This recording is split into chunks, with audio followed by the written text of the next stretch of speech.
Bioforce du groupe Conférence. Je suis ravi de vous accueillir aujourd'hui pour le premier volet du cycle de conférences qui va avoir lieu jusqu'au 7 février, il me semble, sur le droit international humanitaire. Et le premier volet,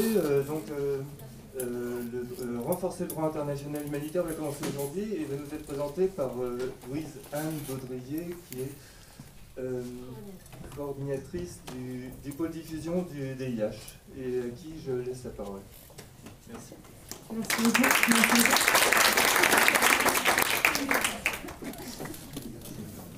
Bonjour à tous, alors j'espère que vous m'entendez tous bien. Donc voilà, je m'appelle Louise-Anne, je suis coordinatrice du pôle DIH du Rhône et je vais vous présenter aujourd'hui une conférence sur le droit international humanitaire ou droit de la guerre. Donc je pense que pour ceux qui ne sont pas forcément familiers avec ce terme, ça peut paraître étrange de concevoir un droit dans la guerre, sachant que en fait, quand on pense à la guerre, on pense plutôt non-respect des règles et on pense plutôt aux violations de ce droit. Voilà, en 2018, il y avait par exemple 405 travailleurs humanitaires qui avaient été la cible d'attaque, ce qui démontre que oui, en réalité, il y a beaucoup de violations de ce droit, mais ça ne signifie pas qu'il ne faut pas renforcer ce droit et surtout tenter de le faire mieux respecter au quotidien. Donc c'est pour ça que je vais vous présenter aujourd'hui les moyens de renforcer ce droit et de mieux le diffuser afin qu'il soit respecté sur le terrain. Dans un premier temps, je vais essayer de vous présenter qu'est-ce que le DIH, donc qu'est-ce que le droit de la guerre, avec ses principes, son origine. Après, on reviendra sur le rôle du mouvement international de la Croix-Rouge et du Croissant-Rouge, plutôt dans la prévention des violations, donc en amont, qu'est-ce qu'on peut faire vraiment pour éviter qu'il y ait des violations sur le terrain par la suite. Et on finira par le rôle de la Cour pénale internationale sur la répression des violations. Qu'est-ce qu'on fait quand il y a eu une violation, justement ? Comment juger les personnes ayant commis ce genre de violation. Et après, on essaiera de finir sur une session de questions-réponses pour que vous puissiez me poser les questions que vous souhaitez. Sauf si jamais vraiment vous avez des questions pendant la conférence, vous pouvez aussi lever la main, bien évidemment. Donc, qu'est-ce que le droit international humanitaire ? Le droit international humanitaire, c'est le DIH. Donc, comme je vous l'ai dit, c'est le synonyme de droit de la guerre. C'est tout l'ensemble des règles qui s'appliquent en temps de conflit armé afin de régir les comportements des personnes et les moyens et méthodes de guerre. Donc voilà, c'est juste ce qui est écrit là. Il faut surtout différencier le jus in bello du jus ad bellum. Donc le jus ad bellum, c'est le droit qui permet de faire la guerre, c'est le droit de faire la guerre, parce qu'en réalité, voilà, il y a un droit pour les États, s'ils souhaitent, de déclarer la guerre à un autre État, par exemple, de faire la guerre. Voilà, c'est une possibilité. Il n'y a pas de gendarme du monde pour interdire cela. Donc c'est juste ce droit de faire la guerre. Puis après, on a le juste in bello, qui est le droit dans la guerre. Et c'est ce droit-là dont je vais parler aujourd'hui, puisque c'est le droit qui permet d'encadrer les méthodes de guerre, les moyens de guerre, et de protéger les personnes dans le cas de ces situations-là. Donc parlons un petit peu de l'origine de ce droit. Je vais revenir sur les anciennes réglementations qui en fait sont d'anciennes traditions, anciens codes ou lois qui démontrent que depuis la nuit des temps, les pays ou les communautés ont tenté de réglementer la guerre pour éviter la souffrance inutile, pour éviter les méthodes de guerre qui étaient jugées causant trop de souffrance. Donc on va voir que ça remonte en réalité très longtemps. Et après on verra que depuis la fin du 19e siècle, on a tenté un petit peu de réglementer ça au niveau international, avec tout d'abord le droit de la Haye, puis le droit de Genève.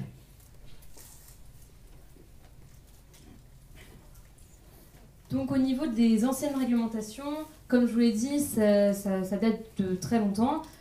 C'est à peu près dans toutes les régions du monde. Donc en Afrique, j'ai mis quelques exemples, comme au Niger, où il y avait la tradition qui disait que attaquer un village peuplé uniquement de femmes et d'enfants, c'est pas de la guerre mais du vol, et nous ne sommes pas des voleurs. Donc ça signifiait que déjà à l'époque, on considérait qu'il y avait une part de la population qui devait être protégée en tout temps, les femmes et les enfants.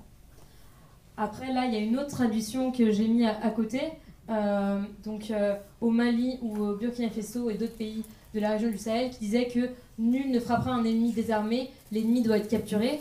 Ce qui signifie que lorsque on est dans un conflit, lorsque l'ennemi, le combattant, rend les armes, eh bien, il doit être protégé puisqu'il ne participe plus à la guerre. Donc c'est un autre principe qu'on retrouvera dans le droit actuel. Aux États-Unis, il y a le code Lieber de 1863 qui, lui, va déterminer certaines règles et principes concernant les conditions de détention. Donc en fait, ce code disait par exemple que les prisonniers devaient pouvoir bénéficier d'une nourriture saine, qu'ils devaient pouvoir bénéficier du droit de travailler, du droit d'avoir des soins à toute période. Donc ce qui démontre aussi la volonté, déjà à l'époque, de considérer le détenu comme un être humain qui a des droits et ses droits doivent être respectés. Bon, encore une fois, là vous vous dites, oui, non, mais par exemple, aux États-Unis, il y a Guantanamo, clairement, les droits des détenus, ils n'étaient pas vraiment respectés, mais ce que je vous dis ici, c'est bien sûr théorique, et on verra qu'en pratique, ça n'a pas toujours été respecté. Et enfin, les derniers exemples d'anciennes réglementations, c'est, que j'ai pu mettre ici en tout cas, c'est en Asie et dans le Pacifique, avec la loi de Manu. Donc ça, c'était un code de conduite de l'Inde antique qui parlait plutôt des moyens de guerre et qui limitait certains moyens de guerre, puisqu'on n'avait pas le droit d'utiliser des armes dissimulées, des armes empoisonnées ou barbelées. Voilà, c'était juste aussi un ancêtre de textes, de traités actuels qui limitent certaines armes. Et le dernier exemple que j'ai mis ici, c'était le code du guerrier maori en Nouvelle-Zélande, qui aussi protège les femmes et les enfants dans les conflits. Donc pareil, une volonté de protéger une part de la population qui n'a rien à voir avec la guerre. Donc voilà un petit peu pour l'origine du droit de la guerre, ce qu'on pouvait trouver avant.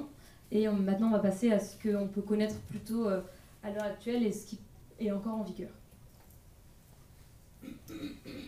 Donc comme je vous l'ai dit, c'est d'abord le droit de la haie. Donc ça, c'était un peu les premiers textes juridiques qui visaient à régir la conduite des hostilités et surtout limiter les moyens et méthodes de guerre.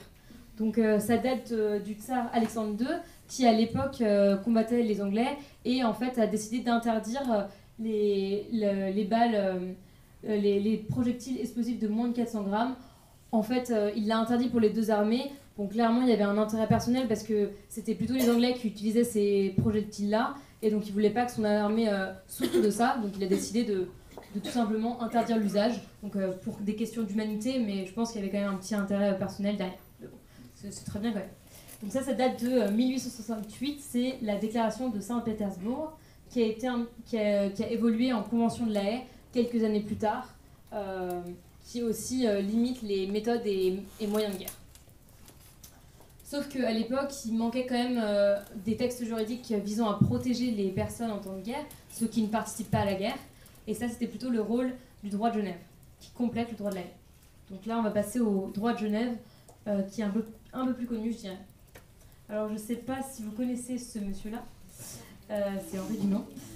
Donc, Henri Dunant, c'est le fondateur de la Croix-Rouge française et du mouvement international de la Croix-Rouge et du Croissant-Rouge. De quelqu'un de très bien et important. Donc, ce monsieur Dunant est un homme d'affaires suisse et il décide à l'époque d'aller voir Napoléon III pour des questions de business. Voilà, il voulait parler boulot et donc il se rend à Solferino afin de négocier avec Napoléon.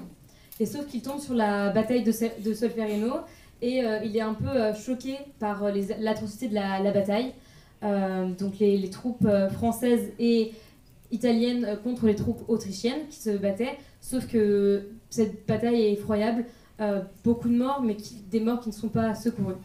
Et donc c'est pour ça que Henri Dunant décide de s'organiser en 1859 pour secourir les malades et les blessés. Et ce qui est important, c'est qu'il décide de le faire sans distinguer la nationalité des blessés ou des malades. Donc c'est vraiment l'urgence qui prime. Et c'est en fait sur cet élan de solidarité que se base tout le mouvement international de la Croix-Rouge et du Croissant-Rouge, et aussi sur ce mouvement et cet élan de solidarité que se base le droit international humanitaire. Donc choqué par cette bataille, il décide d'écrire un livre, un souvenir de Solferino, en 1862. Donc il va être traduit en 11 langues. Ce livre, bien sûr, décrit la bataille, mais aussi développe 2 grandes idées. Tout d'abord, l'idée de fonder des sociétés nationales de secours. Donc c'est l'ancêtre, enfin les sociétés nationales, c'est en fait ce qu'on va appeler nous maintenant la Croix-Rouge française, la Croix-Rouge suisse par exemple, la Croix-Rouge belge, enfin voilà. Et donc il va fonder cette idée dans son livre de mettre en place ces sociétés nationales. Et il va développer une autre idée qui va être de concevoir des règles, des principes pour protéger les blessés et les malades et protéger les personnes qui viennent au secours de ces blessés et ces malades. Donc ça, c'était en 1862. Et un an plus tard, sur la base de ce livre et de ces idées, il décide avec 4 autres concitoyens suisses de fonder le comité de secours aux blessés militaires en campagne, l'ancêtre du CICR. Voilà. Et toujours un an après, donc tout va très vite au final, en 1864, il y aura la première convention de Genève, qui est une des premières conventions internationales très importantes, puisqu'elle permettra l'adoption de la première convention de Genève, qui est le premier texte qui sera ouvert à l'adoption de tous les États. Donc à l'époque, il y a 12 États qui le signent, et ça permet d'adopter déjà un texte juridique adoptant les principes du DIH. Ça permet aussi l'adoption d'un emblème, l'emblème de la Croix-Rouge, donc une Croix-Rouge sur un fond blanc, qui est en fait une référence à l'origine de ses fondateurs, puisque c'est le drapeau suisse inversé, tout simplement. Voilà. Et donc voilà, ça c'est la première convention de Genève. Puis par la suite, il y aura d'autres conventions de Genève, au début du XXe siècle, notamment en 1906-1907, puis en 1929, à la suite de la Première Guerre mondiale, parce que souvent, en fait, les États adoptent des conventions de Genève afin de moderniser le droit lorsqu'il y a un besoin contextuel, disons. Puisque là, il y avait la Première Guerre mondiale, et donc beaucoup de victimes combattantes. On a ressenti donc le besoin de moderniser le droit et donc d'adopter une nouvelle convention. Et c'est aussi le cas à la suite de la Seconde Guerre mondiale, puisque pour le coup, là, c'était beaucoup de victimes civiles. Et on a ressenti le besoin de réadapter le droit afin de concevoir des textes visant à vraiment protéger les personnes ne participant pas ou plus aux hostilités. Et c'est dans ce cadre-là qu'on a adopté les 4 conventions de Genève de 1949. Les 4 conventions de Genève, il y en a la première, elle est sur les malades et blessés sur le terrain. Après, la deuxième, elle est plutôt sur la malade et blessés sur mer. Puis la troisième, ça va être plutôt sur les prisonniers de guerre. Et enfin, la dernière sur les civils.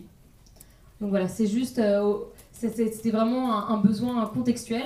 Et c'est aussi ça qui explique l'adoption des 2 protocoles additionnels 1 et 2 en 1977, puisqu'il y a eu les différentes guerres d'indépendance qui en fait ont vu naître différents États. Et donc on a compris qu'en fait les conflits n'étaient plus seulement juste entre États, mais plutôt des conflits internes, puisque c'était suite aux guerres de décolonisation notamment.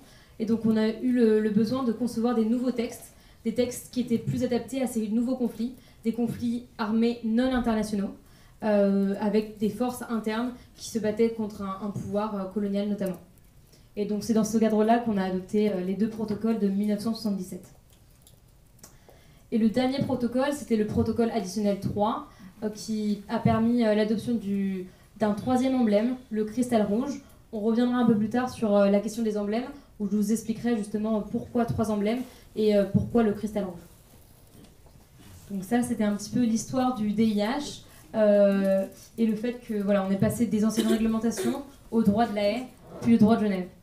Sachant que je vous ai dit qu'il y avait vraiment le droit de la Haye puis le droit de Genève qui étaient différents, qui se différenciaient, sauf que au fil et à mesure, le droit de Genève a repris beaucoup de principes qui étaient dans le droit de la Haye. Donc maintenant, ils sont plus si différents et vraiment ils se complètent plus qu'autre chose.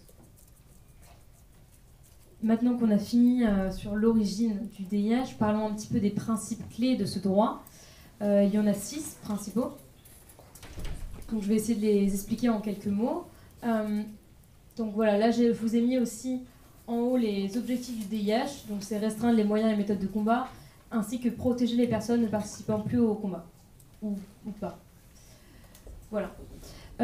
Donc, au niveau des principes, il y a le principe d'humanité. Donc ça, c'est le premier principe, celui qui un petit peu fonde le droit international humanitaire. C'est le fait que on souhaite, le DIH souhaite alléger et prévenir les souffrances humaines. Et il le fait sans distinction de nationalité, sans distinction d'appartenance ou autre. Donc ça, c'est vraiment le principe, un des principes les plus importants du DIH, le principe d'humanité. Après, on a le principe de distinction.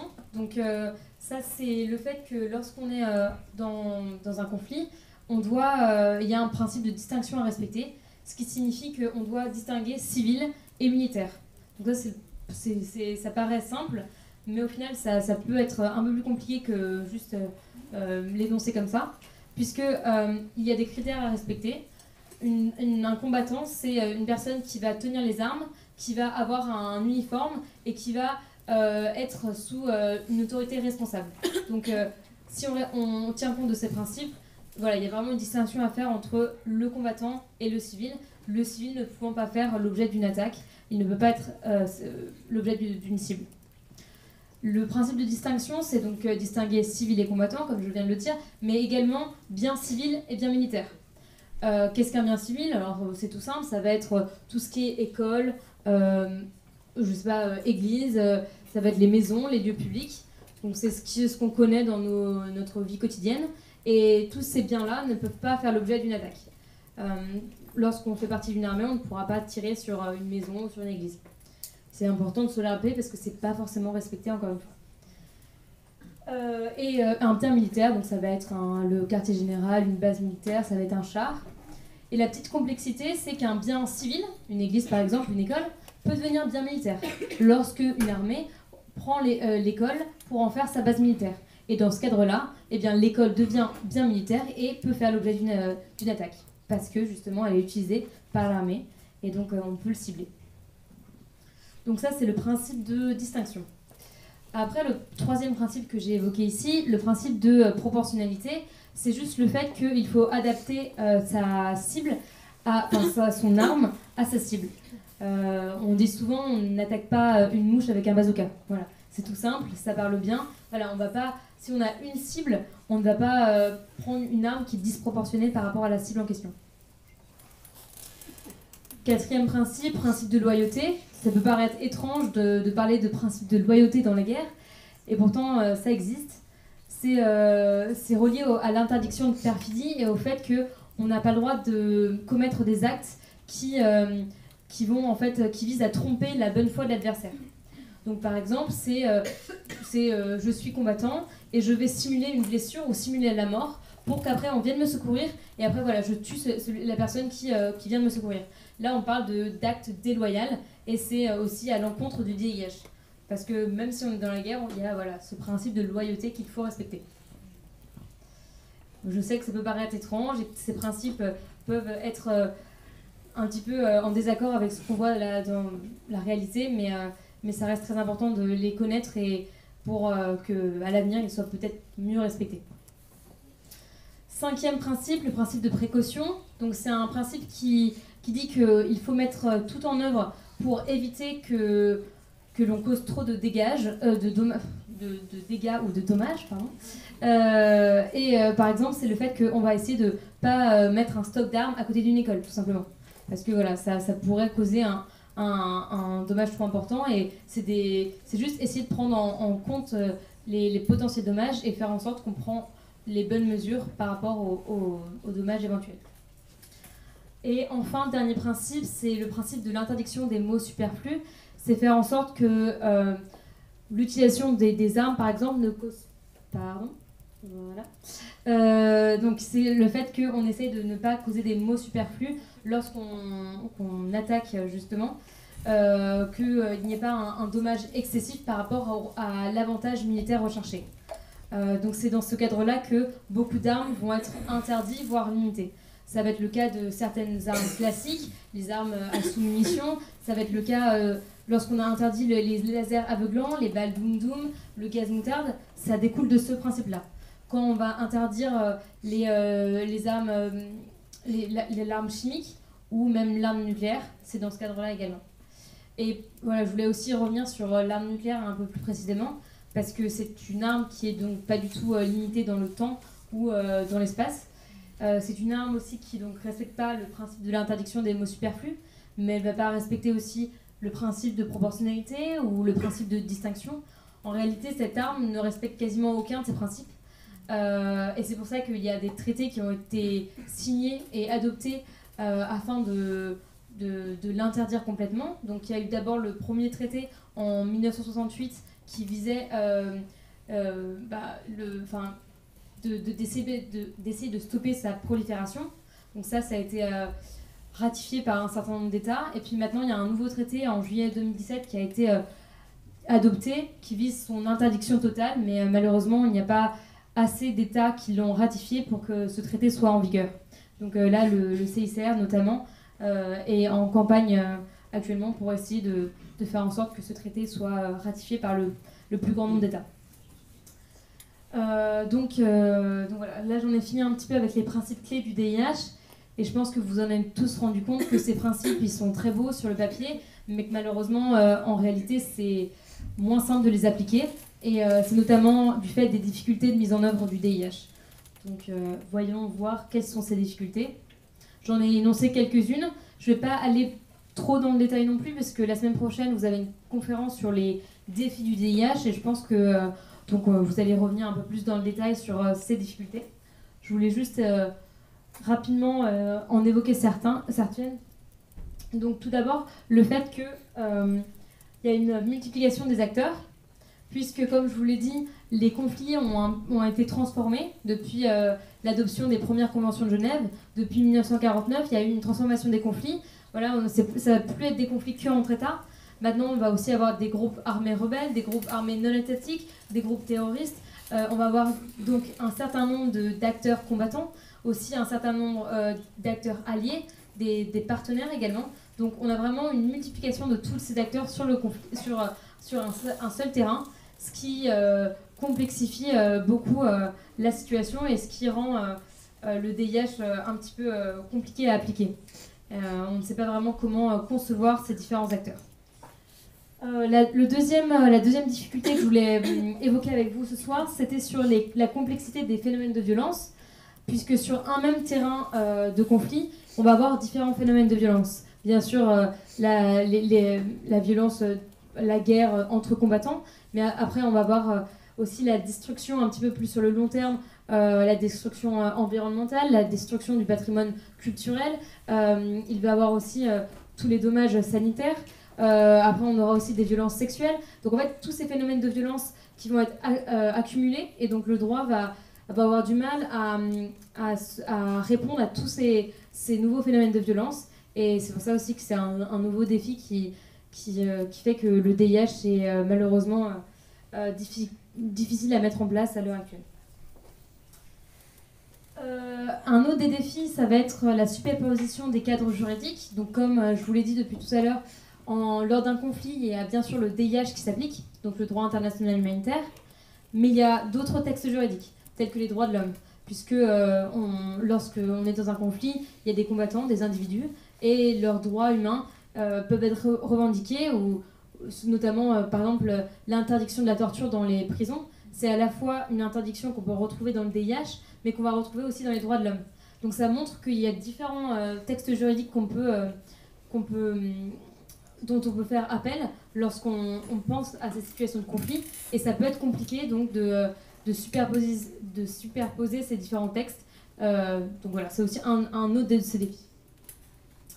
Après, tout simplement, il y a les nouvelles méthodes de guerre avec les drones, la robotique, l'intelligence artificielle également, qui fait que c'est compliqué aussi de concevoir le droit. Lorsque le droit a été adopté, enfin le DIH remonte à 1949, les dernières conventions encore actuellement en vigueur datent de 1949 et ne sont plus adaptées à nos nouvelles méthodes et moyens de guerre. Donc ça aussi c'est assez compliqué parce que la réalité va beaucoup plus vite que le droit, et c'est compliqué de faire évoluer le droit, donc c'est pour ça que je l'ai mis aussi sur ce slide. Et enfin, le dernier challenge qu'on peut voir, ça va être durée des conflits, puisque les conflits durent maintenant très longtemps, et puis même lorsqu'il y a un processus de paix, eh bien, il y aura toujours des tensions intercommunautaires notamment, et à tout moment la guerre peut ressurgir, et ça pose aussi de gros problèmes au DIH pour pouvoir bien s'appliquer et pour être respecté également. Donc c'est pour ça que je l'ai mis aussi comme une difficulté de mise en œuvre. C'est pour ça que face à ces difficultés de mise en œuvre, bah voilà, on connaît beaucoup de violations. Lorsqu'on pense au conflit, on voit beaucoup dans les médias notamment les violations à ce droit. Pourtant, le DIH est nécessaire et il est important de le renforcer, de le diffuser et d'informer toute personne des différents principes qui doivent s'appliquer. Et ça va être le rôle du mouvement international de la Croix-Rouge et du Croissant-Rouge, qui aura pour rôle de prévenir les violations en informant les différents combattants notamment. Donc ça va être le rôle de prévention du mouvement, et après on aura le rôle de répression de la CPI. Donc allons voir un petit peu le rôle de ces deux entités. Donc comme je vous l'ai dit, le rôle du mouvement international de la Croix-Rouge et du Croissant-Rouge, ça va vraiment être en amont de tenter de prévenir les violences et les violations. Donc pour expliquer un petit peu les différentes actions du mouvement, je vais d'abord revenir sur les emblèmes, comme je vous l'ai dit, puis les principes au cœur du mouvement. Donc il y en aura 7 que je vais vous présenter. Et enfin, je vais revenir sur les différentes composantes du mouvement et leurs actions.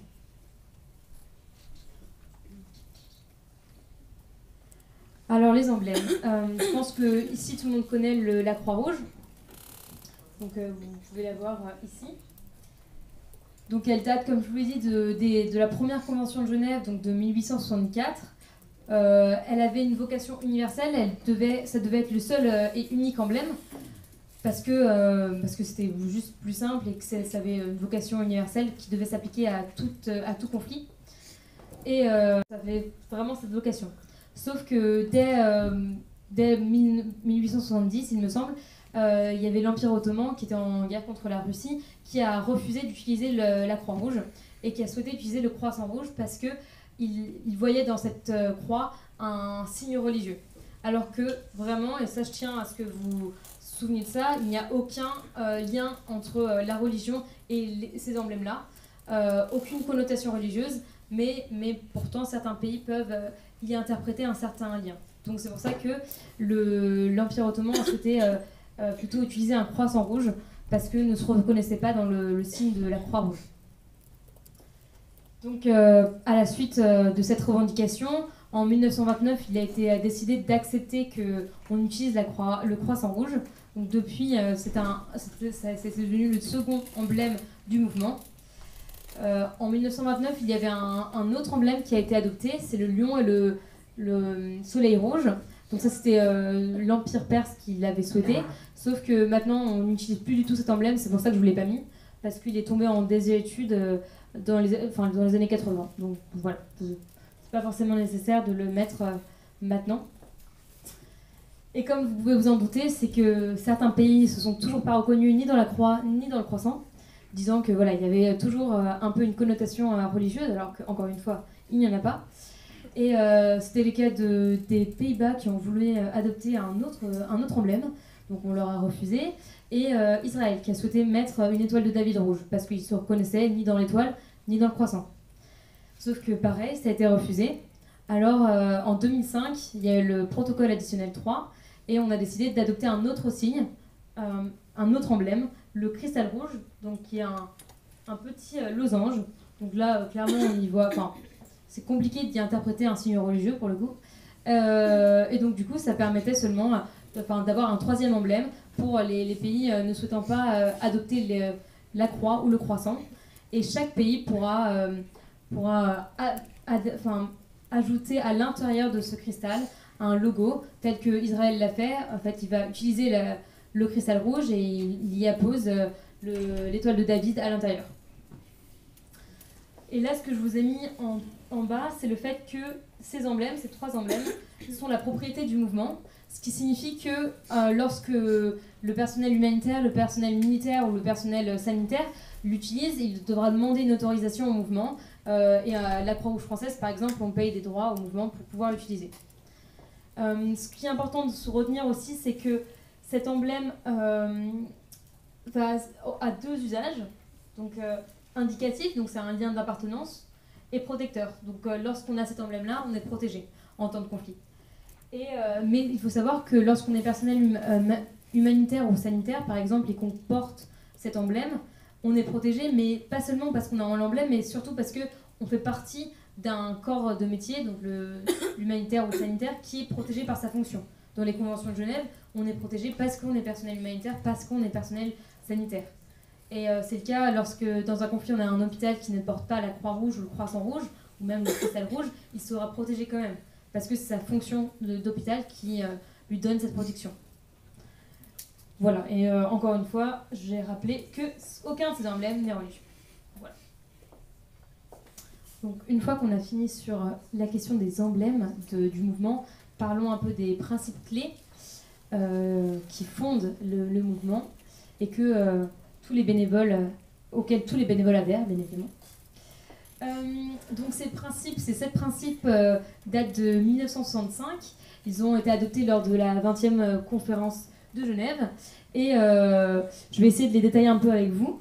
Donc il y a tout d'abord un des plus importants principes d'humanité, qu'on a déjà vu dans le DIH plus généralement. Donc pour vous rappeler rapidement, même si je viens de le dire, c'est seulement le fait de prévenir et soulager la souffrance humaine et tenter de protéger la dignité de la personne. Voilà, sans distinguer sa nationalité par exemple. Après, justement, donc, on part sur le principe d'impartialité, ce qui signifie qu'on ne fera pas de distinction lorsqu'on fait nos interventions, pas de distinction sur l'appartenance religieuse, l'appartenance politique, sociale, de genre, voilà. L'urgence et la priorité doivent prévaloir. Après, on a ces deux principes, indépendance et neutralité, qui peuvent paraître un peu similaires. Donc, neutralité, ça signifie que le mouvement, enfin les acteurs du mouvement, on doit rester neutre. Lorsqu'on intervient lors d'une manifestation en France, par exemple, ou lors d'un conflit, on ne prend pas part, on ne doit pas se positionner pour l'une des parties à l'événement. Donc, dans une manifestation, on ne prendra pas position. Voilà. Et le principe d'indépendance signifie qu'on est indépendant des pouvoirs religieux ou des pouvoirs politiques et que nos décisions doivent être autonomes. Et ces deux principes-là nous permettent en fait de vraiment intervenir de façon à créer un climat de confiance, puisque chaque partie au conflit sait qu'on n'est pas relié à l'autre, à son adversaire, et donc ça nous permet d'avoir une meilleure intervention sur le terrain par la suite. Et enfin, après, donc on a le principe de volontariat. Voilà, là, j'ai pas grand-chose à dire. Voilà, c'est juste le fait que le mouvement est se base beaucoup sur le principe de bénévolat et le volontariat, quoi. Voilà, c'est assez simple à comprendre, je pense. Le principe d'unité, c'est le fait qu'il y a une seule société nationale par pays qui est étendue sur tout le territoire. Donc il y a à présent 191 sociétés nationales sur 197 pays dans le monde, ce qui est pas trop mal. Et il faut savoir donc qu'il y a une seule Croix-Rouge ou Croissant-Rouge dans chaque pays, sauf en Belgique. Où en Belgique, il y a la Croix-Rouge francophone et la Croix-Rouge flamande, voilà. Mais pourtant, bien qu'il y ait ces deux entités, elles sont regroupées à Bruxelles sous la même gestion administrative. Donc voilà, c'est seulement pour une petite aparté. Et enfin, le dernier principe, le principe d'universalité, ce qui signifie que toutes les sociétés nationales au sein du mouvement ont le même poids lorsqu'elles votent. Leur taille, leur puissance politique ou économique ne jouent pas. Donc la Croix-Rouge américaine et la Croix-Rouge du Luxembourg auront le même poids, ce qui est pas trop mal aussi lorsqu'on prend des décisions. Voilà au niveau des principes. Allons voir un petit peu les différentes composantes du mouvement. Donc il faut savoir que le mouvement a 3 composantes. Donc il y a une tête et voilà, c'est séparé en 3. Tout d'abord, je vais revenir premièrement sur la fédération. Donc c'est la Fédération internationale des sociétés de la Croix-Rouge et du Croissant-Rouge. Donc cette fédération a été créée en 1919 par un autre Henry Davidson. C'était le président de la Croix-Rouge américaine. Et ce monsieur a décidé de créer cette fédération, à l'époque une ligue, parce qu'il il pensait que ce serait bien de coordonner les différentes sociétés nationales. Et ça permettait aussi de promouvoir et encourager la création d'autres sociétés nationales.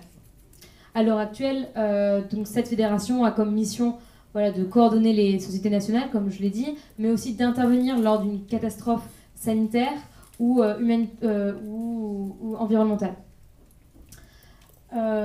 Et aussi, elle s'engage beaucoup dans les campagnes de lutte contre les maladies. Après, on a le Comité international de la Croix-Rouge, donc le CICR, je pense que tout le monde en a entendu parler. Il se situe à Genève, c'est la plus ancienne des organisations humanitaires dans le monde, et il agit dans plus de 60 pays, donc ils sont assez présents, et ils ont beaucoup de missions. Une de leurs missions principales, c'est d'intervenir dans les conflits. Après, ça va être ils ont la mission d'aller visiter les prisons pour vérifier les conditions de détention. Ils vont aussi devoir rétablir les liens familiaux, puisque en fait, souvent dans un conflit, les personnes issues d'une même famille vont être séparées par les circonstances du conflit, et donc ils auront comme mission de tenter de rétablir les liens familiaux. Et cette dernière mission, et c'est celle sur laquelle on va se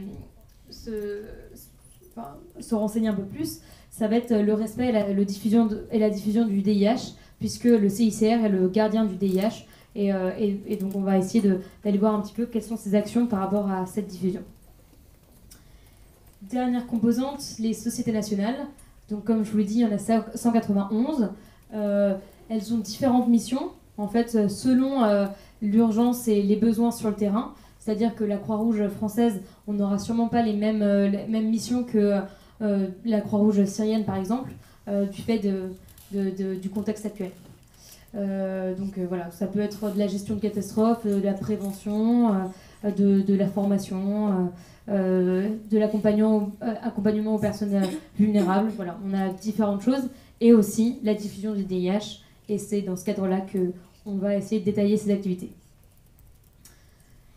Il y a 3 composantes, et donc des fois des difficultés pour s'organiser, et c'est pourquoi en 1997, il y a eu l'accord de Séville qui a permis une meilleure organisation de ces 3 composantes, puisque en fait, lors d'un conflit, il peut bien sûr avoir des conséquences humanitaires, donc là c'est plutôt le rôle du CICR, mais aussi des conséquences sanitaires ou environnementales, là le rôle de la fédération.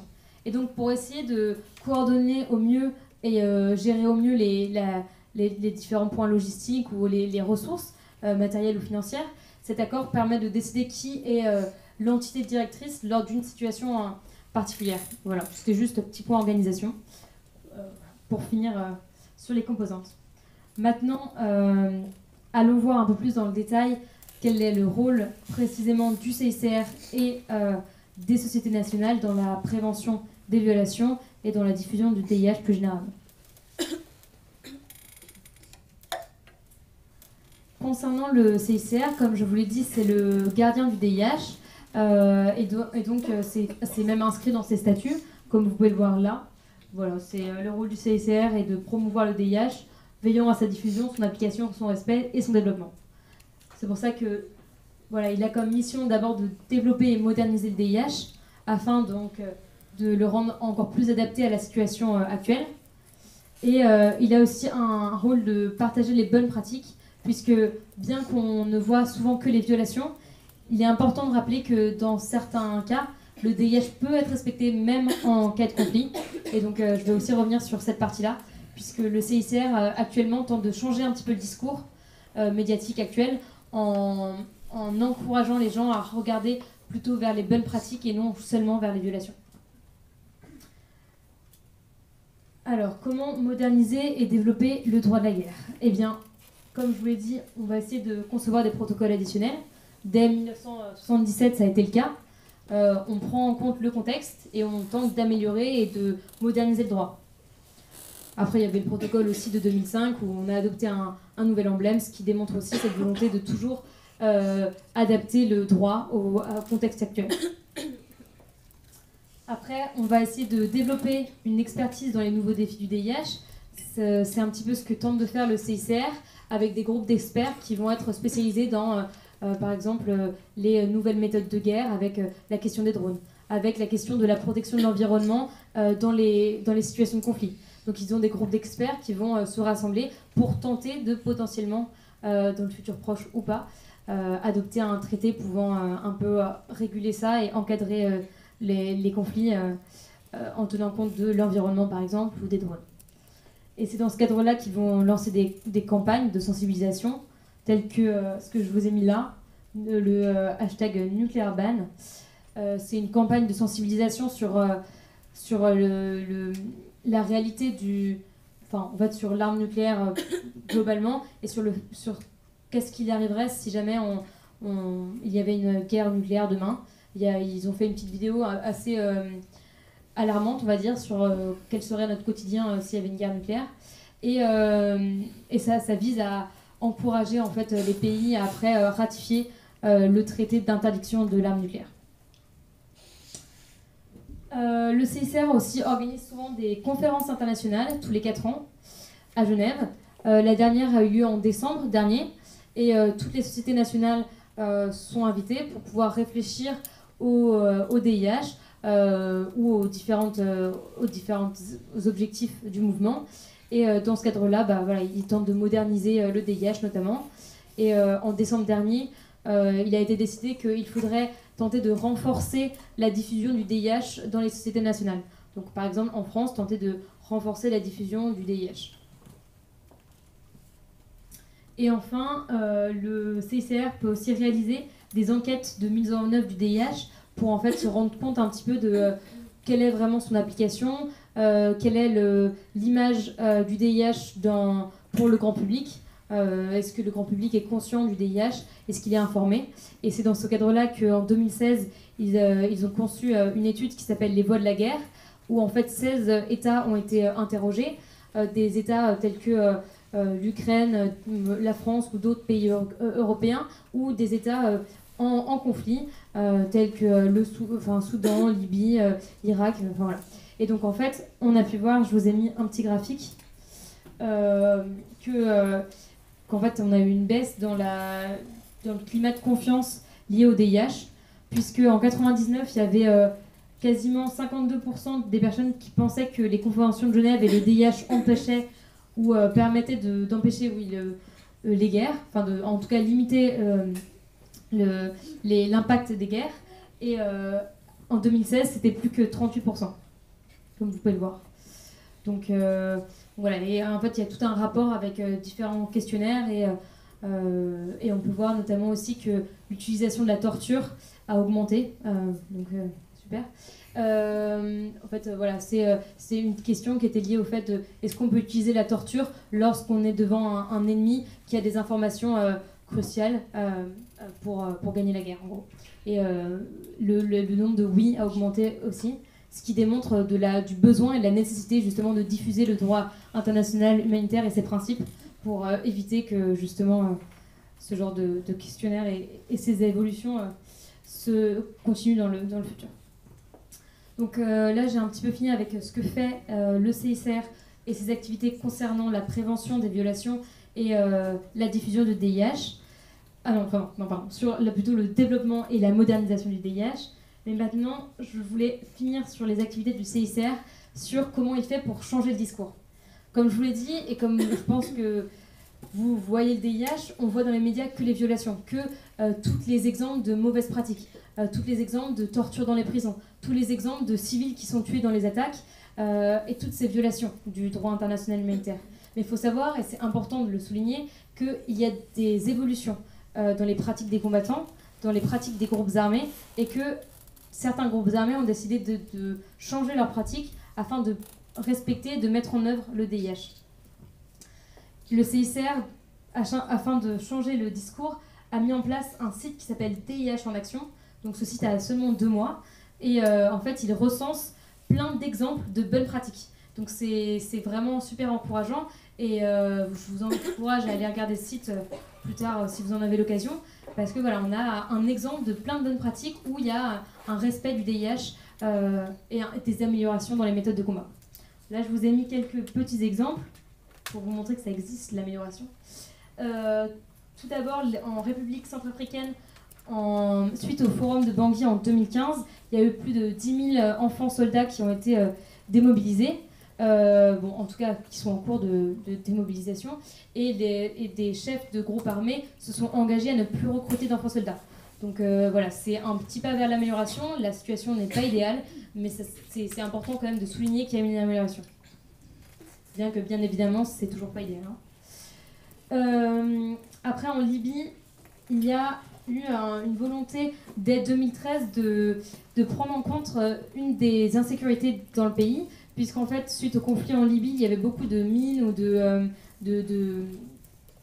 restes d'explosifs de guerre, des suites du conflit. Et en fait, il y a eu une volonté du gouvernement de mettre en place un centre libyen de lutte contre justement ces restes d'explosifs de guerre, et de créer un site de stockage de ces munitions afin de sécuriser le sol et mieux protéger la population. Donc ça, c'est un exemple de bonne pratique également.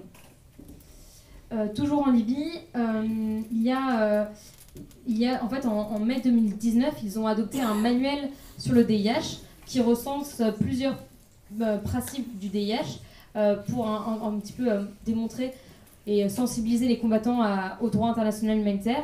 Et ils ont essayé par la suite, après l'adoption de ce manuel, de le diffuser à la radio, à la télé ou même par SMS.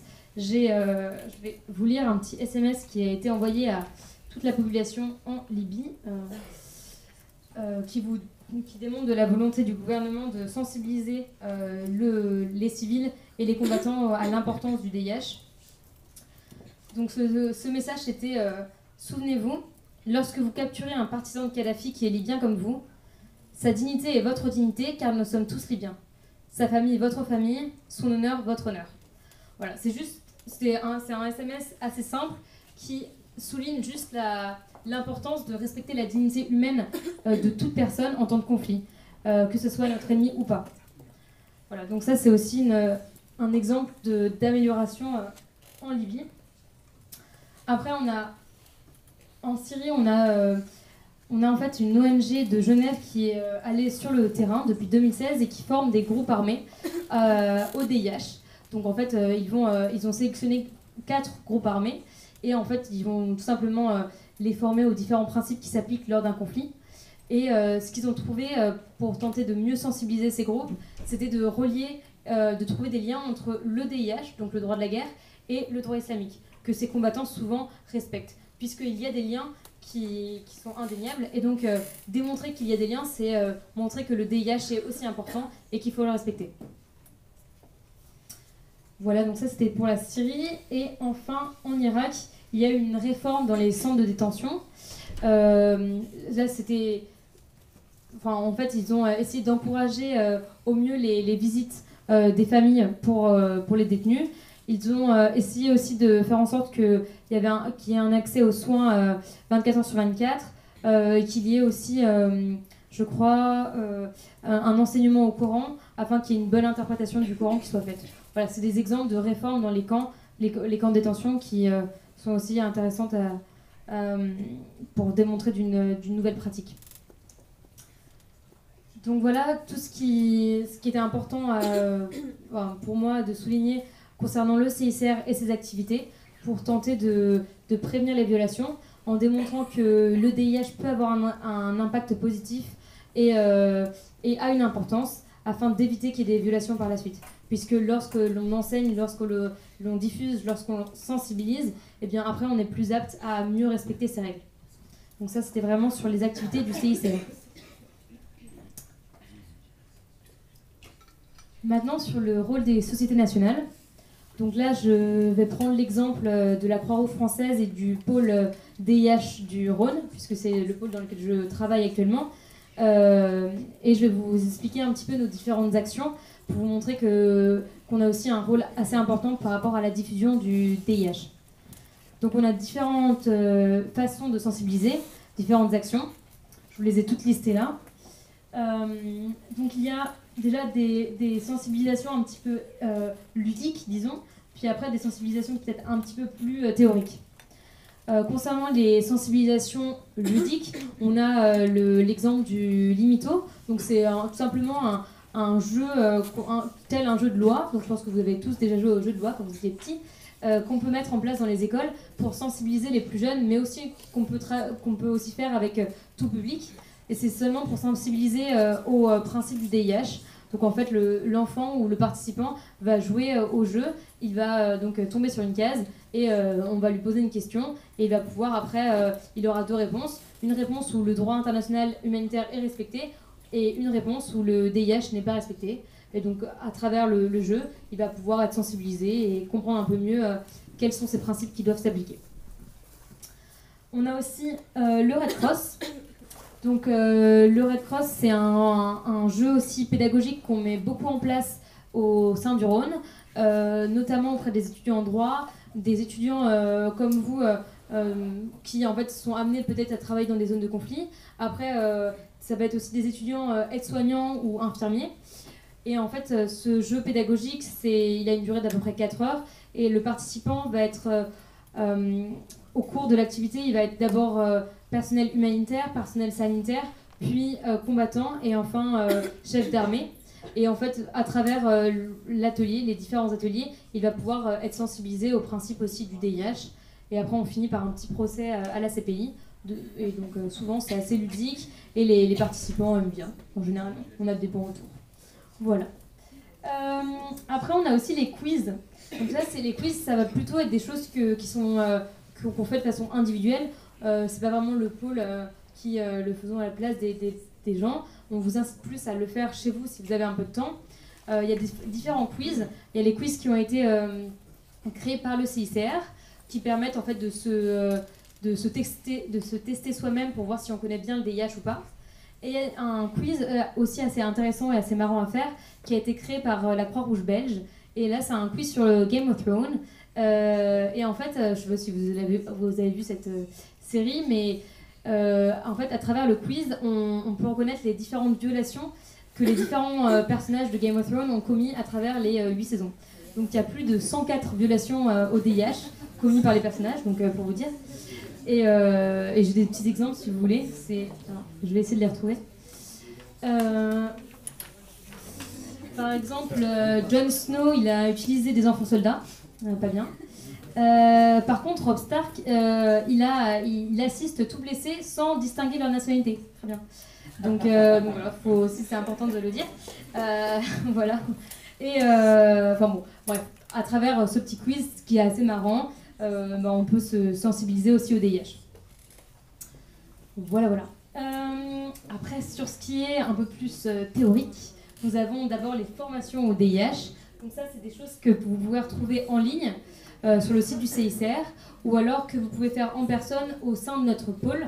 Vous pouvez nous contacter pour obtenir un certificat de diffusion au DIH. Donc en fait, c'est une formation sur 2 jours. Si vous êtes intéressé, vous pouvez devenir bénévole et après, on passe ensemble la formation. Après, il y a les conférences, donc c'est ce qu'on fait en ce moment. Voilà. Donc ça, c'est pour diffuser un peu au grand public ce qu'est le DIH. Donc ça, je vais peut-être pas m'attarder sur ça. Et enfin, les ciné-débats. Donc ça, c'est plutôt une initiative assez nouvelle, dans le Rhône notamment, mais qui a été déjà faite dans différentes parties, différentes régions en France. Et ça permet donc on va diffuser un film en rapport avec le DIH. Et après, on va organiser un débat à la suite avec différents intervenants. Et le prochain, c'est lundi au Comédia. Donc je vous invite tous à venir au Comédia lundi prochain pour le film Pour Sama. Donc un film sur le conflit en... Ah, bon, ceux qui n'ont pas vu. C'est très intéressant et important à regarder. Et après, donc, on aura un débat avec 4 intervenants syriens qui vont nous parler de leur expérience du siège d'Alep, notamment. Voilà. Donc j'en ai un petit peu fini sur le rôle du CICR et des sociétés nationales sur la diffusion du DIH. Et je vais donc finir la présentation sur plutôt le rôle de la CPI sur la prévention des violations. Donc parce que là on a parlé beaucoup de comment faire pour prévenir les violations, donc par la diffusion, la sensibilisation, l'information à ces différents principes, mais lorsqu'il y a une violation, comment faire pour juger les personnes qui sont responsables de ces violations? C'est parti. Donc, il faut savoir que dans les conventions de Genève, le CICR ou les sociétés nationales n'ont aucun rôle à jouer pour la répression des violations. C'est vraiment les États qui sont seuls responsables. Donc, c'est aux États de mettre en place des lois et de mettre en place un système juridique compétent, adapté pour juger les personnes qui sont accusées de violations au VIH, de crimes de guerre notamment.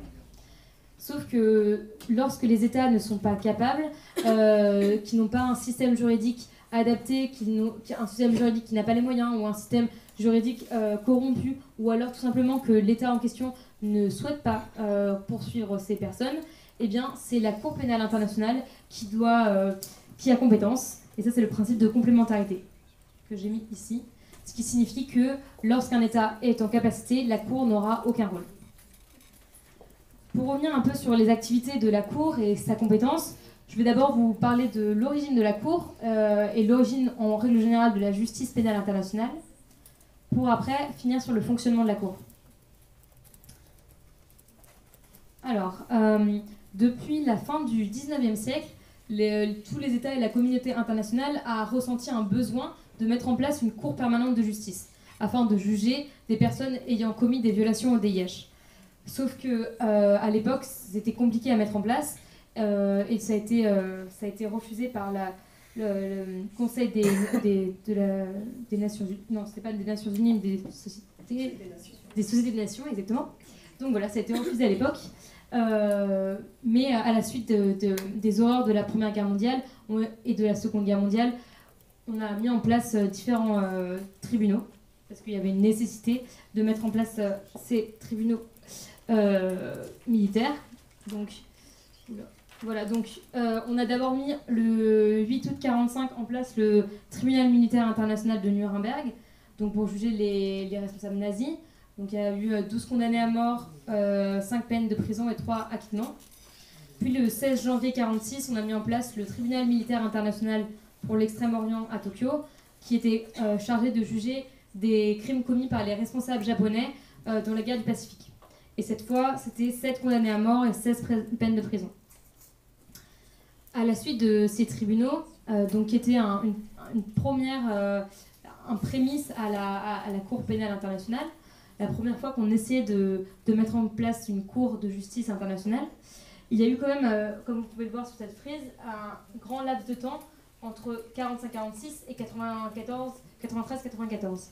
Tout simplement, c'était la guerre froide, donc l'affrontement des deux blocs, et le fait qu'à chaque fois qu'il y avait cette idée qui ressortait, eh bien, à chaque fois il y avait un veto de la part soit de l'URSS, soit des États-Unis. Et au lendemain de la chute du mur de Berlin, il y a eu 2 crises majeures, la crise du Rwanda et la crise de l'ex-Yougoslavie. Et c'est pour ça qu'on a ressenti l'urgence et la nécessité de mettre en place ces 2 tribunaux. Le tribunal pénal international pour l'ex-Yougoslavie en 1993 et puis le tribunal pénal international pour le Rwanda en 1994. Mais il faut savoir que ces 2 tribunaux, c'était vraiment des réponses à des crises, des réponses dans l'urgence. Et donc ces tribunaux n'avaient pas vocation à durer de façon permanente. Et donc c'est pour ça qu'ils étaient limités à la fois, bien sûr, dans l'espace, puisque c'était seulement le Rwanda ou seulement l'ex-Yougoslavie, et puis limités dans le temps, parce qu'ils avaient vocation à durer jusqu'à 2008. Et c'est même pour ça qu'on a mis en place, après, par la suite, en 2010, le mécanisme international appelé à exercer les fonctions résiduelles des tribunaux pénaux, très long, on l'appelle aussi le mécanisme. Et en fait, ce mécanisme a comme mission de veiller à ce que les peines qui ont été décidées lors de ces 2 instances soient bien appliquées en pratique. Puisque ces 2 tribunaux maintenant n'existent plus, enfin ne fonctionnent plus. Mais l'idée de base de fonder une justice pénale permanente et une cour pénale permanente a continué d'exister. Et donc c'est pour ça qu'en 1998, il y a eu une convention à Rome où les États, où 120 États ont adopté le statut de Rome, et ce qui a permis la création de la Cour pénale internationale qui est entrée en fonction en 2002. Voilà. Et donc depuis, on a la Cour qui est situé à La Haye, donc à 1 heure d'Amsterdam, qui fonctionne et qui permet de juger les violations du droit international humanitaire. Concernant le fonctionnement de cette belle cour, j'ai sélectionné 3 grandes questions qu'on peut se poser. Tout d'abord, qui sont les personnes qui peuvent être jugées devant la cour et pour quel type de crime? Après, quelle est vraiment la procédure d'enquête et de poursuite? Et enfin, quel bilan après 20 ans de fonctionnement? Donc, il faut savoir que concernant les personnes qui peuvent être poursuivies, seulement des personnes et jamais des États ou des groupes armés. Donc, c'est seulement des individus. C'est la Cour de justice internationale, donc, qui est située aussi à La Haye, qui est responsable pour juger les États. La Cour pénale, c'est seulement les individus. Et la Cour est aussi responsable et compétente pour juger les chefs d'État, les chefs de gouvernement, les chefs militaires. Il n'y a pas d'immunité. Donc ça, c'est important de le rappeler parce que c'est souvent une question qui revient. Par contre, la Cour n'a pas compétence pour les personnes âgées de moins de 18 ans au moment des crimes. Les enfants, en fait, les personnes qui étaient mineures lorsqu'ils ont commis leurs crimes ne seront pas jugées devant la Cour, et ce sera plutôt peut-être une compétence nationale à la limite pour ces personnes, ou alors c'est plus des dispositions nationales qui vont s'appliquer. Concernant les différents types de crimes pour lesquels on peut poursuivre une personne, il y en a 4. Je les ai donc énoncés ici. Il y a crime de guerre, crime contre l'humanité, crime de génocide et crime d'agression. Donc j'ai essayé de les définir avec des petits exemples pour qu'on puisse ensemble mieux les comprendre. Donc tout d'abord, le crime de guerre, donc c'est celui qui revient le plus fréquemment puisqu'en fait c'est tout simplement tous les actes de violation du DIH. Donc dans les médias, quand on entend parler de la torture dans les prisons, qu'on entend parler d'attaques sur des civils, ça va être des crimes de guerre. Après, les crimes contre l'humanité, donc c'est tous les crimes faisant un nombre considérable de victimes commis de manière systématique suivant un plan établi par un État ou un groupe armé. Donc là, ce qu'il faut retenir, c'est vraiment le fait qu'il y a un nombre considérable de victimes, que c'est dans le cadre d'un plan qui est organisé en amont, dans le cadre d'une politique décidée par un État ou un groupe armé. Donc il y a vraiment l'idée de concevoir un plan et que ça fasse un nombre important de victimes. Et crime de génocide, alors c'est compris de façon assez similaire avec crime contre l'humanité, sauf que là il y a une intention, une volonté coupable de détruire un groupe national, ethnique, racial ou religieux. Donc c'est seulement ces 4 termes qui sont inscrits dans le statut de Rome. Donc il n'y a pas par exemple détruire un groupe sur le critère du genre. Ça, c'est pas reconnu comme crime de génocide. Donc c'est pour ça aussi que ça peut faire l'objet de critiques, mais pour l'instant, c'est ce qui est reconnu par le statut de Rome. Il y a souvent des questions sur la distinction à faire entre crime de génocide et crime contre l'humanité, parce que c'est vrai qu'ils sont assez similaires. Et ce que j'ai pu comprendre à travers mes différentes lectures, c'est que la grande différence entre les deux, c'est l'intention coupable de l'auteur dans le cadre du génocide. Et c'est aussi cette même intention qui est souvent compliquée à définir et à qualifier lorsqu'on essaye de poursuivre quelqu'un pour crime de génocide. Et ben c'est comment définir l'intention, comment être sûr que la personne avait l'intention précise de détruire ce groupe sur ce critère. Souvent c'est ça qui est compliqué et c'est pour ça que souvent on va se tourner plus vers crime contre l'humanité.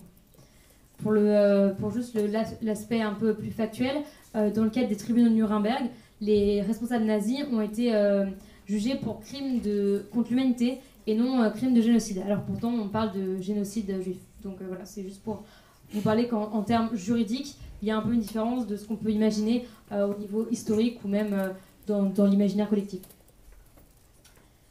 Dernier crime, le crime d'agression. Donc là, c'est tous les actes de planification, préparation et exécution d'une attaque politique ou militaire permettant de contrôler ou diriger un État. Donc en fait, c'est lorsqu'on va tenter d'attaquer un État, de contrôler le pouvoir, et donc on viole directement la souveraineté de l'État, on viole son intégrité et son indépendance. Et donc là, on peut être aussi poursuivi à la CPI pour ce genre d'acte. Et il faut savoir que pour le crime d'agression, la définition a été longue à être adoptée par tous les États, et c'est seulement en 2017 qu'ils se sont mis d'accord, alors que la Cour a été créée a commencé à fonctionner en 2002. Donc pour vous expliquer que ça a mis quand même un peu de temps. Donc voilà pour la première question. Maintenant, concernant la procédure d'enquête et de jugement, eh bien, je voulais tout simplement au départ essayer de revenir sur les 3 organes clés de façon simplifiée. Donc là, je vous ai fait un peu un schéma vraiment simplifié de comment marche la cour. Mais au niveau des organes, donc forcément, il y a les juges qui vont rendre les décisions, qui vont prononcer les peines. Mais il y a aussi le bureau du procureur. Donc là, c'est l'accusation, c'est celui qui va monter tout un dossier d'accusation contre la personne qui est suspectée de violation du DIH, de crimes de guerre notamment.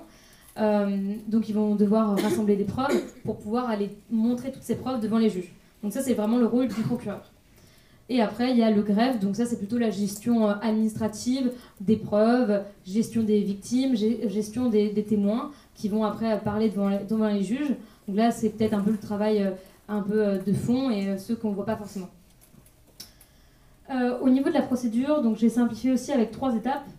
Tout d'abord, il faut ouvrir l'enquête. Comment ouvrir l'enquête? Il y a 3 possibilités. Tout d'abord, on peut, en fait, ça peut être tout simplement lorsque la personne qui est suspectée fait partie d'un État qui a ratifié le statut de Rome ou un État qui accepte la compétence de la Cour. Donc là, c'est assez... donc voilà, faut accepter parce que soit le pays a accepté en amont le statut ou il a accepté que la Cour aille enquêter sur son territoire. Après, la deuxième possibilité, c'est le fait que le Conseil de sécurité des Nations Unies oblige la Cour à aller enquêter dans un territoire parce qu'il considère qu'il y a des crimes qui ont été commis et que c'est nécessaire de poursuivre les personnes ayant commis ces crimes. Donc ça a été le cas 2 fois pour le moment, pour le Darfour au Soudan et en Libye. Donc là, c'est vraiment le Conseil de sécurité des Nations Unies qui est allé voir la Cour pour lui dire qu'il faut enquêter sur ces 2 territoires. Et la dernière possibilité, qui est une des possibilités les plus fréquentes au final, c'est lorsque le procureur lui-même décide qu'il y a assez de preuves démontrant qu'il y a des crimes commis et qu'il faut ouvrir une enquête. Sauf que dans ce cadre-là, c'est le procureur qui va devoir demander au juge d'ouvrir une enquête. Donc il va tout d'abord faire un examen de la situation pour avoir plein de preuves, puis il va aller voir les juges, leur dire « Est-ce que je peux ouvrir une enquête puisque je pense qu'il y a des crimes commis dans ce tel territoire ?» Et les juges vont répondre oui ou non, et l'enquête pourra être ouverte ou pas. Le procureur a notamment essayé récemment d'ouvrir une enquête en Afghanistan pour les crimes commis en 2001, enfin après 2001, suite aux attentats du 11 septembre. Et ils avaient récolté différentes preuves démontrant des crimes commis en Afghanistan. Et les juges ont refusé d'ouvrir une enquête. Cette décision a été vivement critiquée parce que beaucoup pensent qu'elle est très politique. Mais si jamais vous voulez qu'on revienne sur ce point, on pourra en parler peut-être par la suite dans la session questions-réponses si vous le souhaitez. Au niveau, donc lorsque on a ouvert une enquête et que donc, les juges ont accepté, potentiellement, eh bien, il faut collecter les preuves. Et donc là, le procureur va envoyer des enquêteurs dans les différents territoires et pour vraiment aller demander aux victimes ou aux témoins de témoigner après devant les juges. Et ils vont aussi demander aux États de coopérer afin de faciliter la collecte des preuves. Et une fois qu'ils ont assez de preuves, eh bien, ils vont délivrer un mandat d'arrêt afin que la personne qui est suspectée puisse être envoyée à la cour pour qu'elle soit jugée. Et pareil pour le mandat d'arrêt, souvent le procureur va beaucoup demander l'aide aux États puisque la personne va être en fuite souvent et donc elle va traverser différents États et donc c'est aux autres États d'aider la cour à arrêter cette personne. Donc la coopération internationale est aussi très importante. Mais il faut savoir que dans un certain nombre de cas, les personnes suspectées se sont des fois rendues à La Haye parce qu'ils pour être jugés en fait, directement, puisqu'ils considéraient que les conditions de détention à La Haye étaient plus favorables, entre guillemets, que dans d'autres pays, où c'était mieux d'être détenu à La Haye que d'être en fuite toute sa vie. Donc ça arrive aussi que certaines personnes juste se remettent à la justice. Enfin, l'étape du procès, c'est donc tout simplement lorsque le bureau du procureur va aller devant les juges, présenter toutes ces preuves, et les juges par la suite vont décider après avoir écouté le procureur puis la défense, donc les personnes défendant que la personne n'est pas coupable. Ils vont écouter également les témoins, les victimes, et par la suite vont prononcer soit une peine de prison et donc reconnaître la personne coupable, soit justement acquitter la personne en la reconnaissant non coupable. Et si la personne est condamnée, eh bien, elle va purger sa peine dans un des pays qui a accepté de recevoir les personnes. Parce qu'il y a une liste de pays qui ont accepté d'avoir les personnes détenues sur leur territoire. Donc voilà un petit peu la procédure d'enquête et de jugement. Et maintenant, je voulais juste revenir sur le bilan de la Cour, pour vous montrer que la Cour, bien que souvent elle est critiquée, elle a quand même un certain nombre d'affaires en cours, de succès, bien qu'elle a aussi certains échecs, il faut l'avouer. Donc 27 affaires ouvertes pour le moment, depuis sa création. Il y a 5 personnes détenues à l'heure actuelle, 15 en fuite, 34 mandats d'arrêt ont été délivrés, seulement 16 ont été exécutés parce que voilà, beaucoup de personnes sont en fuite. Après, il faut savoir qu'il y a encore 9 examens préliminaires qui sont en cours au niveau du bureau du procureur. Donc là, c'est lorsque le procureur a en amont décidé qu'il y avait peut-être des crimes qui ont été commis sur ce territoire-là et qu'il faudrait peut-être ouvrir une enquête. Donc ça, c'est le cas en Afghanistan, comme je vous l'ai dit, parce que le procureur est persuadé qu'il y a des crimes commis et donc c'est pour ça qu'ils ont ouvert un examen préliminaire. Mais c'est aussi le cas en Colombie, Guinée, Irak, Nigeria, Palestine, Philippines, Ukraine et Venezuela. Voilà. Et concernant les enquêtes ouvertes, ou donc là qui sont réellement ouvertes et après les personnes peuvent être jugées, eh bien, il y en a 12. Donc en République démocratique du Congo, République centrafricaine, Darfour, Kenya, Libye, Côte d'Ivoire, Mali, Géorgie, Burundi et Bangladesh-Myanmar, sachant que cette enquête-là était au stade d'examen préliminaire encore il y a quelques mois et les juges ont accepté d'ouvrir l'enquête seulement le 14 novembre 2019, donc très récemment. Donc voilà un petit peu pour vous montrer l'importance de la Cour, notamment dans la prévention des violations et un petit peu son bilan qui montre que quand même elle est très importante à l'heure actuelle. Et j'en ai fini pour mon monologue et je vous invite, si vous avez des questions, à me les poser. Merci.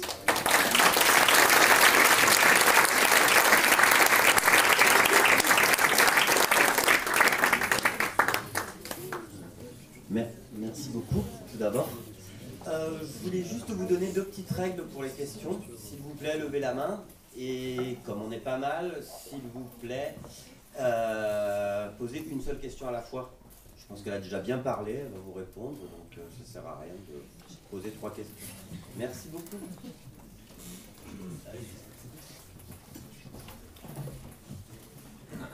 Bonjour.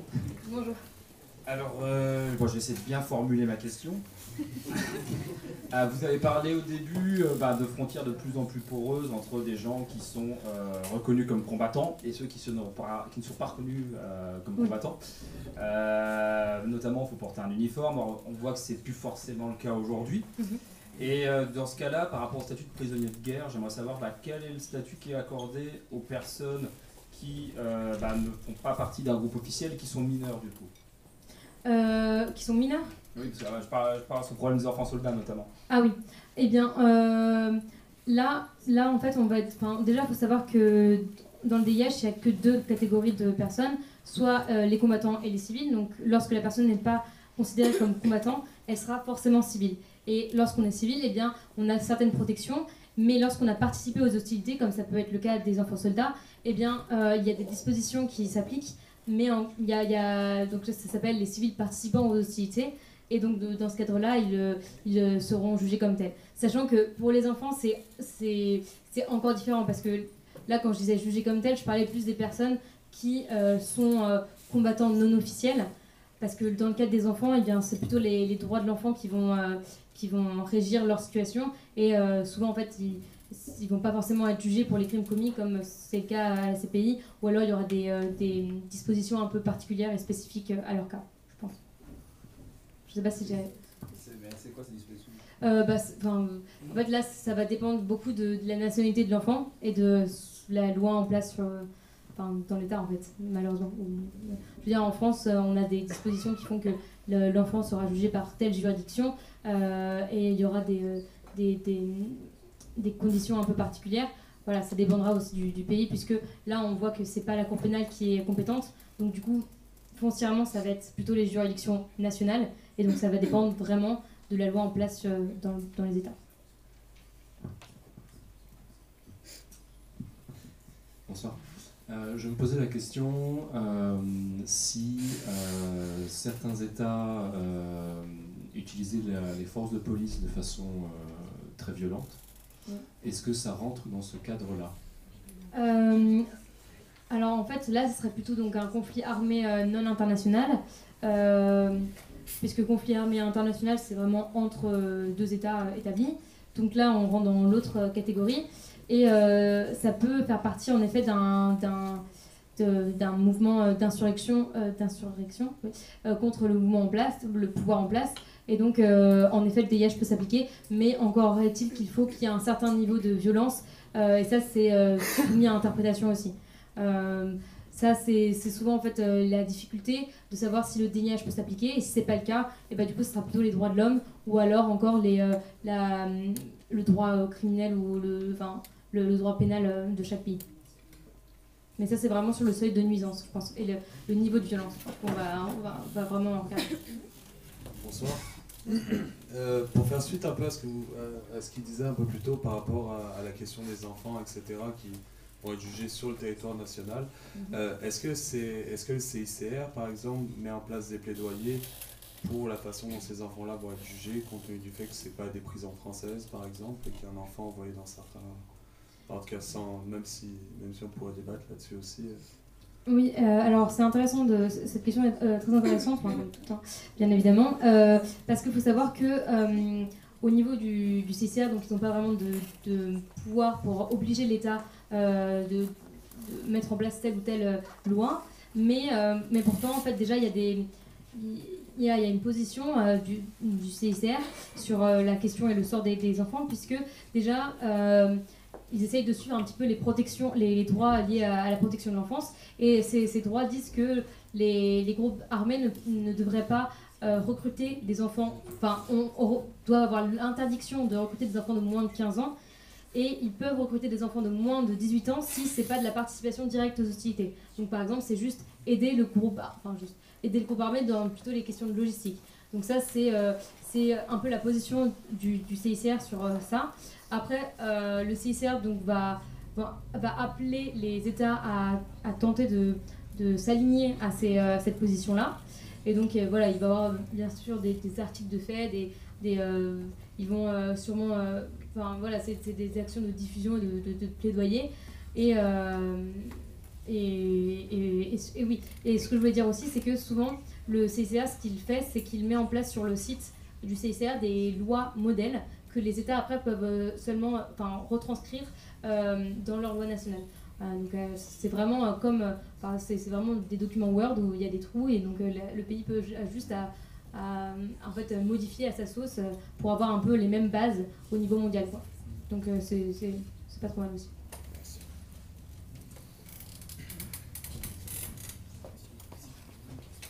Moi, je voudrais juste poser la question par rapport au fonctionnement de la CPI. Sur la procédure... sur la procédure par rapport aux enquêtes, collecte des preuves et le mandat d'arrêt contre ceux qui sont présumés des auteurs, par exemple, ou qui participent activement à ces crimes. Je prends le cas de la République centrafricaine. Nous avons deux groupes qui sont aujourd'hui sur le plan international connus. Les groupes Anti-Balaka et puis voilà, les Séléka. Comment ça se passe la procédure au niveau de la Cour pénale du moment où ces deux groupes continuent, par exemple, à massacrer les populations, mais un autre groupe qui a un peu arrêté. Les deux groupes sont concernés, mais il y a un autre groupe qui ne participe plus jamais à ces massacres. Les auteurs intellectuels et autres sont aujourd'hui, se retrouvent aujourd'hui au niveau de la CPI. Mais ceux qui continuent à massacrer la population, par exemple, là, il y a de cela moins d'une semaine, dans l'Indao, il y a un auteur qui continue à massacrer une population. Il ne s'inquiète jamais. Depuis 2013, si je ne me trompe pas, jusqu'à aujourd'hui, il ne s'inquiète jamais. Bah, du coup, d'autres personnes, d'autres sont interrogés, se retrouvent au niveau de ces pays, mais ceux qui continuent activement à participer à ces crimes ne s'inquiètent pas comment ça se passe au niveau de la Cour pénale pour que voilà, les gens soient, voilà, aujourd'hui, ont reçu des mandats d'arrêt, ils sont partis au niveau de la CPI et d'autres ne se gênent pas. Déjà, concernant la République centrafricaine, il y a eu plusieurs enquêtes d'ouvertes. C'est un des seuls pays où il y a eu 2 enquêtes d'ouvertes concernant, comme vous le dites, d'abord ils ont décidé de... En fait, à chaque fois, la Cour, quand elle ouvre une enquête, c'est vraiment sur des crimes très particuliers, donc des attaques très particulières qui ont eu lieu dans une période de temps fixe. Et donc du coup, en fait, parce que la Cour ne peut pas après juger, en fait, ouvrir une enquête sur des crimes commis dans le pays. Il faut vraiment que ce soit très précis. Ce sera de genre le 16 janvier 2002 au temps 2003. Donc c'est pour vraiment pouvoir après collecter au mieux toutes les preuves concernant ces crimes en particulier. Donc c'est pour ça qu'en République centrafricaine, il y a eu une première enquête ouverte sur certains types de crimes à une certaine période, et il y a eu une deuxième enquête ouverte très récemment sur d'autres types de crimes. Les groupes armés, comme vous l'avez dit, qui ont participé à ces crimes, qu'ils soient tous, en fait, toutes les parties, ont pu faire l'objet d'enquêtes. Et à la suite, si jamais il y a, je suis pas, j'ai pas en tête exactement où ça en est au niveau des enquêtes, mais si jamais les crimes continuent à être commis sur le terrain, et bien une autre enquête dans le futur sera ouverte sur ces crimes actuels. Mais voilà, en fait, c'est juste la Cour a toujours un moment de retard, puisque c'est très malheureux, mais il faut vraiment en fait que les crimes soient définis de façon très spécifique dans le temps et l'espace pour qu'on puisse récolter le plus de preuves, parce que sinon les preuves seront considérées comme non suffisantes ou non adaptées ou non certaines, et les juges en fait vont seulement acquitter la personne. C'est arrivé dans beaucoup de cas où les juges en fait du fait de preuves qui étaient un peu non certaines et trop larges, juste ont acquitté la personne. Donc c'est pour ça que la Cour va vraiment aller dans le détail, mais donc c'est forcément très long, et c'est pour ça que dans beaucoup de pays à l'heure actuelle où il y a des enquêtes, des crimes continuent à être commis. Mais voilà, la Cour arrive par la suite. Je ne sais pas si je réponds à la question, j'essaie au mieux. Mais voilà. Je ne sais pas si ça répond un petit peu à la question, mais... Je ne suis pas trop satisfait. Désolée. C'est pas moi qui ai fait le fonctionnement de la Cour, je le promets. Bonsoir, donc moi j'ai une question toujours par rapport, c'est-à-dire à la CPI. Oui. Lors de vos interventions, vous avez dit que par rapport à la CPI, vous reconnaissez quelque part qu'il y a eu des avancées vraiment significatives, significatives je vais dire. Et puis d'une part, il y a aussi des critiques envers cette Cour pénale internationale. Quelque part sur les réseaux sociaux, souvent je vois vraiment des critiques à l'endroit vraiment de la CPI par rapport à son impartialité. Il y a quelques gens malheureusement qui disent que la CPI elle est faite uniquement pour les dirigeants africains. Vous en tant que conférencier, quel argument avez-vous pour pouvoir nous convaincre, nous qui ne croyons pas, nous qui avons peu d'espoir en la CPI, voilà. Nous voulons vraiment des arguments pour croire et pour croire vraiment à cette impartialité de la CPI. Voilà. Parce que j'aimerais vraiment aussi être en mesure de convaincre des gens qui ont vraiment peu de foi ou peu de confiance en cette Cour pénale internationale. C'est pourquoi je suis maintenant à votre disposition. J'aimerais aussi avoir des arguments pour pouvoir convaincre ceux qui pensent que la CPI est faite pour les Africains, ceux qui pensent qu'il y a aussi des gens qui doivent être jugés, qui doivent aussi... voilà. Alors, je vais remettre la slide d'avant parce que ça mènera peut-être sur ma réponse. Donc oui, alors cette critique envers la Cour et concernant le continent africain, c'est vraiment une critique qu'on entend en effet très souvent. Après, il faut savoir que tout d'abord, la Cour n'est compétente que pour les crimes qui ont été commis après 2002. Donc déjà, ça limite quand même au niveau temporel un petit peu les crimes qu'on regarde, puisque voilà, il n'y a pas non plus dans toutes les régions du monde des crimes qui ont été commis après 2002, premièrement. Deuxièmement, la Cour, comme je l'ai dit au début, n'est compétente que lorsque l'État n'est pas compétent. Et à l'heure actuelle, par exemple, si on a des crimes de guerre, des crimes contre l'humanité, des crimes de génocide commis en France, eh bien, à l'heure actuelle, notre système juridique permettrait potentiellement de juger les personnes responsables de ces crimes. Et malheureusement, il faut admettre que dans certains pays africains, les systèmes juridiques n'étaient pas adaptés ou alors tout simplement n'avaient pas les moyens de pouvoir combattre, enfin juger les criminels de guerre. Et c'est souvent pour ça que la Cour a dû intervenir en Afrique. Troisième argument, c'est le fait que la Cour évolue. C'est très long à mettre en place. C'est une Cour qui a mis des années à être créée. Et donc, voilà, elle n'a que 20 ans. C'est que son début de fonctionnement. Et comme vous pouvez le voir sur cette présentation, elle commence à aller voir dans d'autres régions du monde. Et c'est tant mieux. Je suis bien d'accord. Mais après, c'est très long à mettre en place. Mais voilà, là, dans les examens préliminaires, vous voyez qu'il y en a quand même dans différentes régions du monde, en Colombie, en Ukraine, en Venezuela. Donc, ce qui montre qu'il y a quand même une volonté de la Cour, notamment du bureau du procureur, de regarder ailleurs. Donc, c'est en évolution. La Cour a souvent entendu cette critique. Après, c'était, je pense, seulement une question de contexte aussi, puisque en 2002, lorsque la Cour a commencé à fonctionner, eh bien peut-être que c'était le continent qui était le plus touché par ce type de crime, les 4 crimes dont on a parlé. Peut-être. Et puis maintenant, là, on commence à les voir donc, du coup, dans les autres régions du monde. Et après, c'est compliqué, c'est très long. Et puis aussi, il y a par exemple, comme pour l'Afghanistan, un échec du fait des juges qui n'ont pas accepté d'ouvrir une enquête. Mais il faut espérer que le procureur puisse aller enquêter dans toutes les régions du monde où ces crimes sont commis et pour démontrer que la Cour n'est pas impartiale. Parce que je pense vraiment pas qu'il y a eu une volonté en tout cas d'aller juste en Afrique. Après, je me trompe peut-être, mais en tout cas, le bureau du procureur actuel, la procureure Madame Fatou Bensouda qui vient de Guinée, je ne pense pas qu'elle a cette volonté-là, parce qu'il y a des liens très forts avec beaucoup de pays africains. Il y a une coopération avec les pays africains qui est de mieux en mieux. Il y avait l'Union africaine qui était assez contre la Cour pénale, et maintenant, c'est pas toujours incroyable. La coopération n'est pas toujours incroyable, mais les critiques diminuent, donc il y a des évolutions.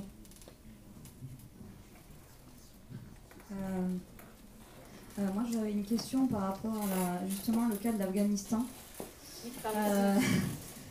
Tout à l'heure, vous avez évoqué l'exemple de l'Afghanistan avec la Cour pénale internationale qui avait décidé du coup de ne pas ouvrir d'enquête alors qu'elle avait les éléments suffisants pour le faire.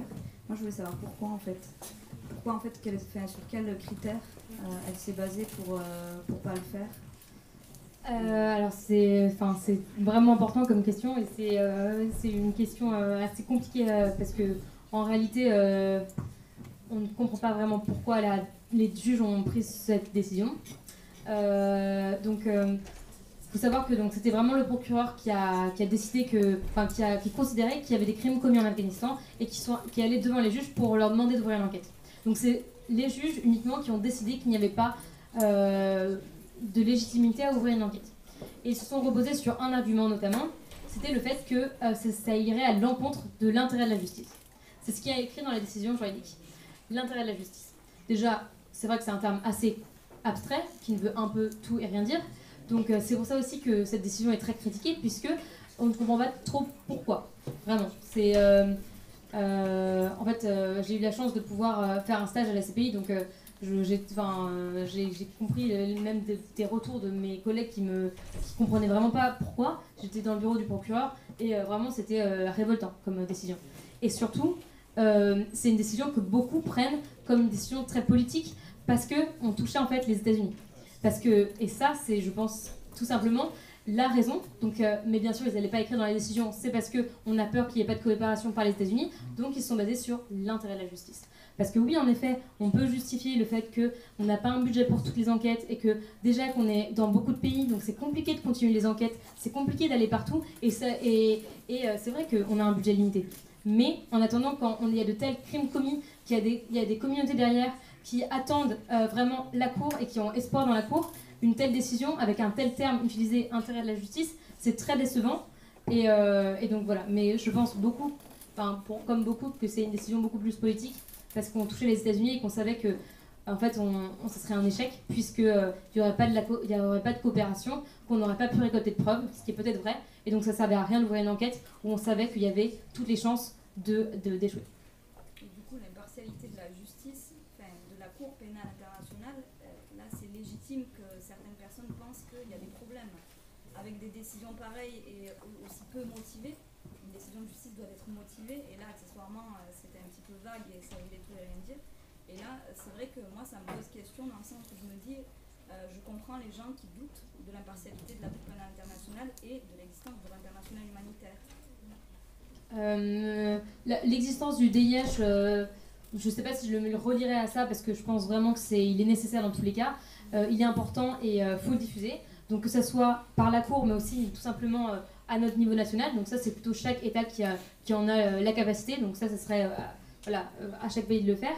Mais concernant la Cour pénale et sa potentielle impartialité, je pense simplement que là, c'était une très mauvaise décision qui a déçu beaucoup de monde.